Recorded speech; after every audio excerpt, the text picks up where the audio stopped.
Blog Talk Radio.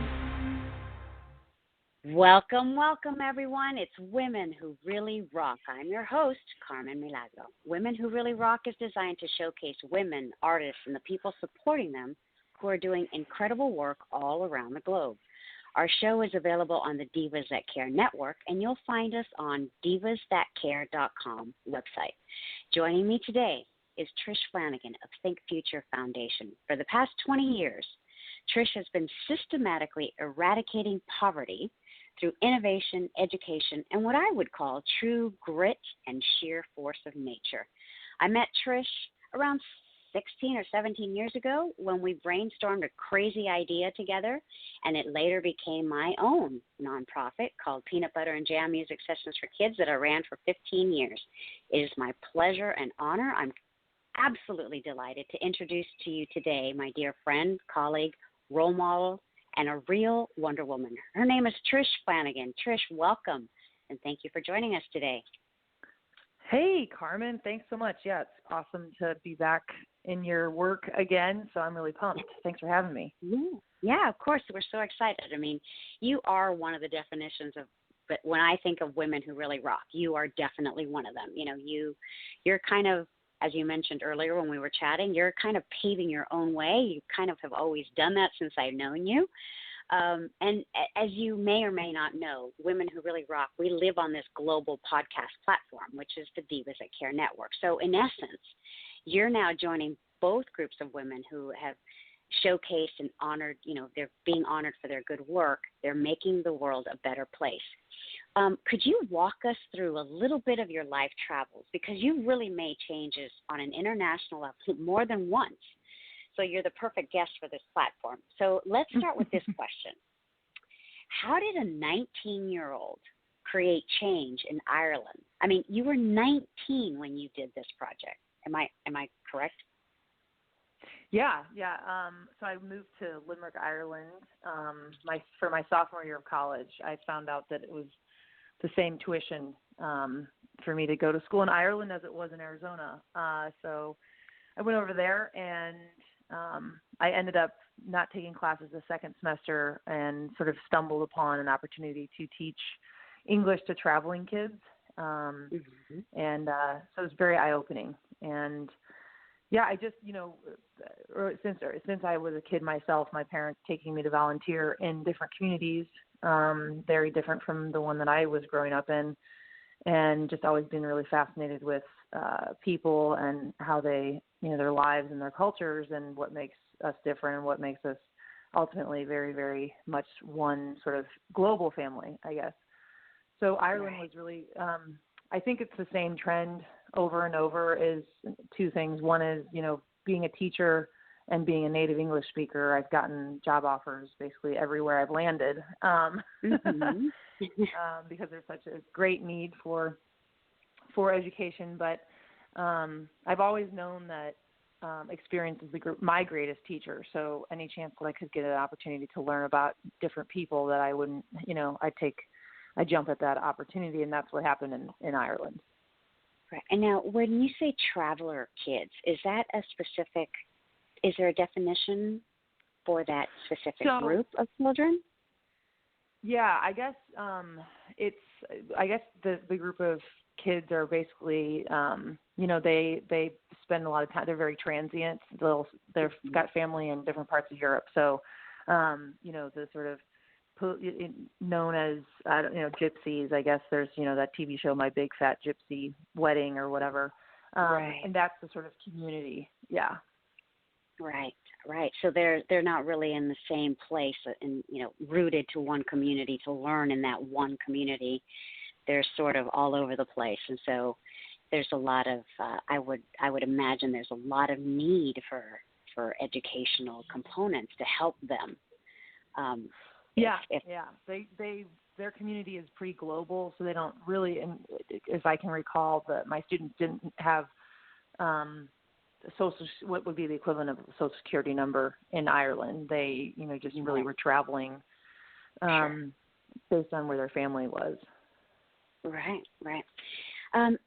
And would you say there's a common denominator with some of the other kids that you have worked with? Like, what's the number one common denominator in that situation where they're not, they're not at a home-based community? Well, the thing that I've seen a lot, and actually being living and working in so many different kinds of communities, I've really seen just so many commonalities.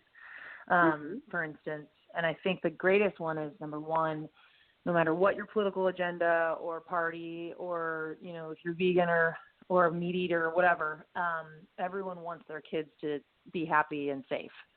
And so that's a unifying goal that we can all work from. And that's kind of what has, I think, allowed me to go into communities that I'm not from and be, sort of taken in and appreciated and been able to get things done, is seeing that, we all want truthfully what's better for our kids. And in terms of education, regardless of kids that are coming out of private schools, that have 401ks before they're born, to kids that are living in homeless shelters, they all respond to their, they all function, sort of have the same outlook no matter what. They're going to, they want to do in terms of, like, for their career, whatever they saw their parents doing, or whatever exposure they have to other professions as kids. So it's doctors, teachers, or whatever their parents do. Right. And so the big initiative that I think has sort of been, you can see a trend in my work, has been education has to be functional for most kids. And now you see with our debt crisis in the U.S. with $1.5 trillion of college debt, it's even more so applicable to every single young person in our country, that there has to be a way to survive financially and live and have choices and opportunities, and education has to be a tool to get us there. It also is a tool for us to expand our thought and consciousness. Those things have to live together.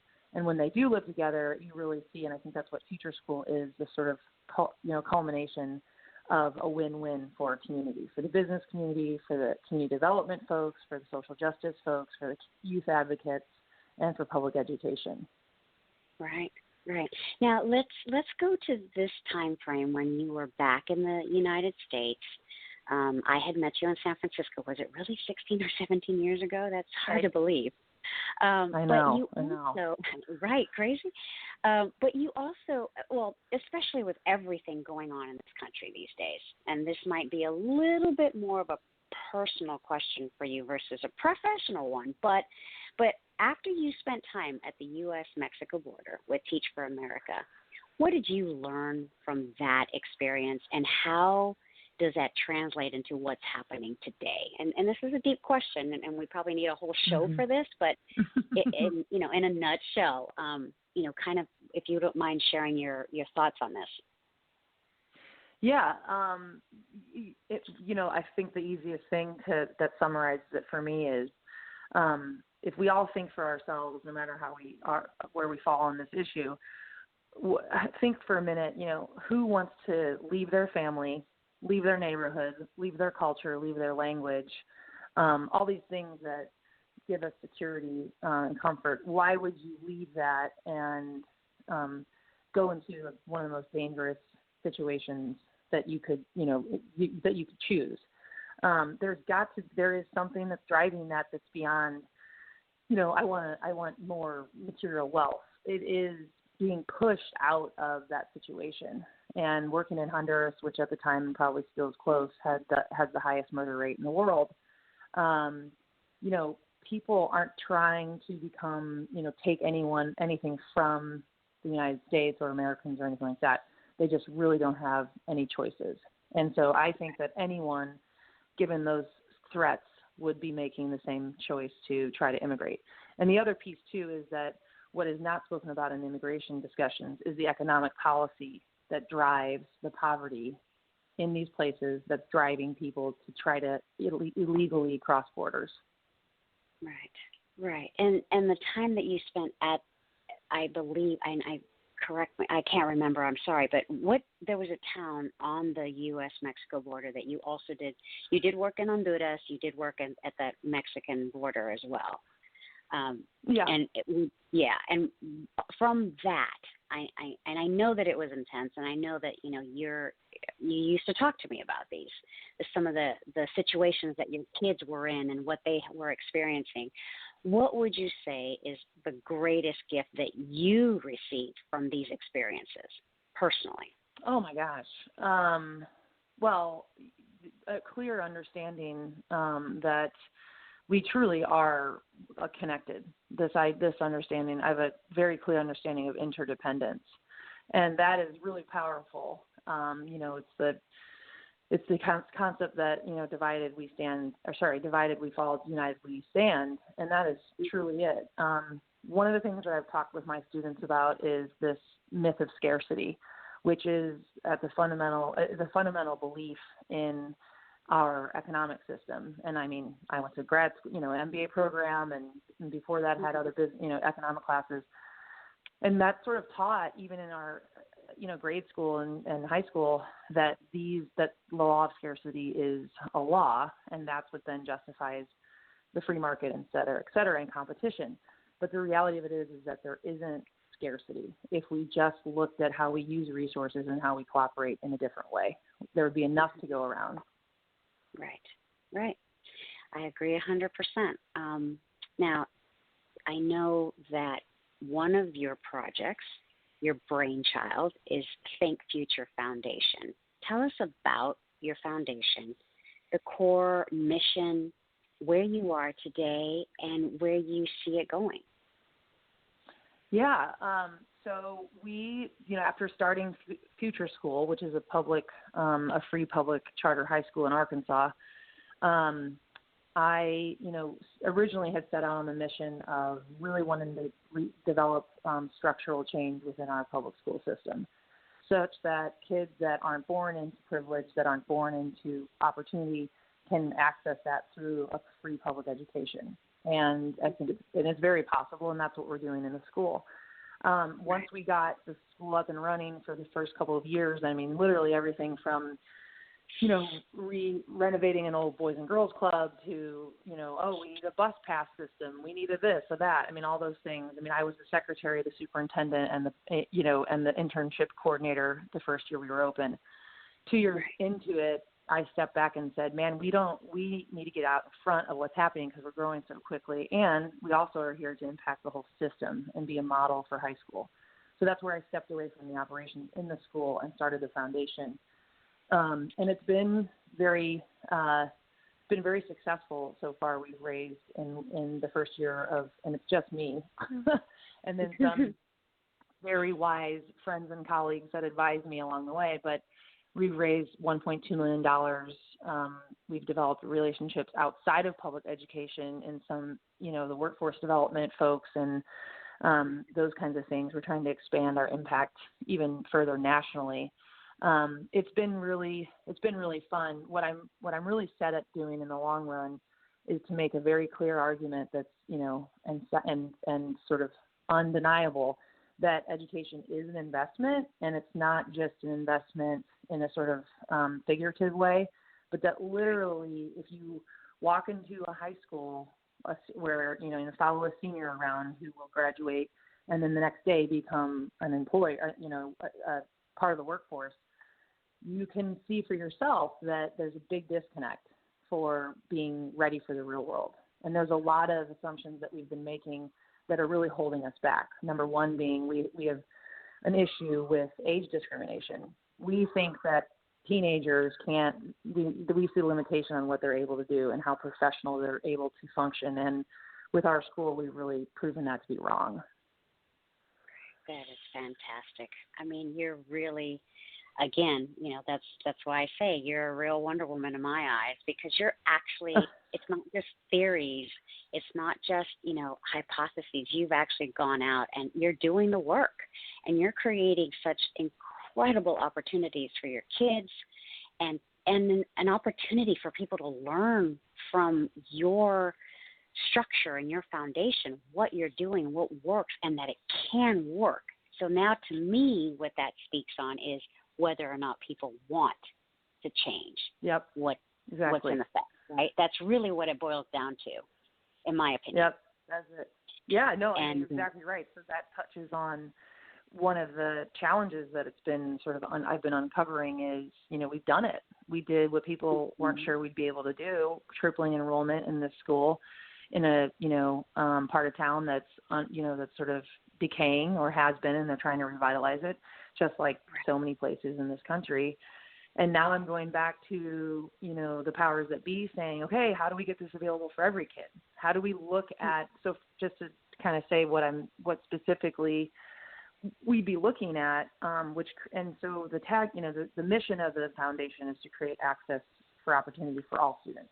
And what you see in public schools, just because we've been doing this the same way, if it ain't broke, don't fix it. The problem is that it is broken. And we have to be specific about that. But is that we have a lot of programs. There's amazing schools in every district. There are amazing teachers in every school.